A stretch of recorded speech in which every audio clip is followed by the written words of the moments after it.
Hello everyone, welcome to this video, and in this video I'm going to show you how you can delete your profile picture on Facebook. So in order to completely delete your profile picture on Facebook, it's actually quite easy. However, the feature is a little bit hidden, and in this video I'm going to show you guys exactly how you can do it. So what you want to do is we're going to go and open your Facebook app, and then from home what you want to do is click on profile right here, and literally all you need to do is click on your profile picture like this, and then what you need to do is click on see profile picture.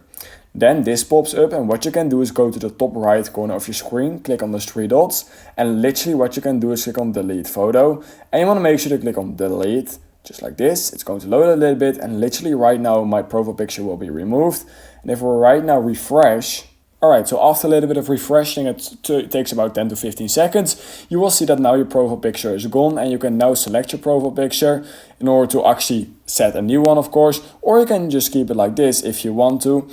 Selecting a profile picture sometimes takes a little bit of time, but yeah, that's how you can delete your profile picture on Facebook. So if you learned something from this video, and like you guys can see here, you can then select a photo in order to put as your profile picture. But this is basically how you can delete your profile picture on Facebook. If you learned something from this video, I would highly appreciate if you could like this video and subscribe to my channel. And I hope I will see you in my next YouTube tutorial video.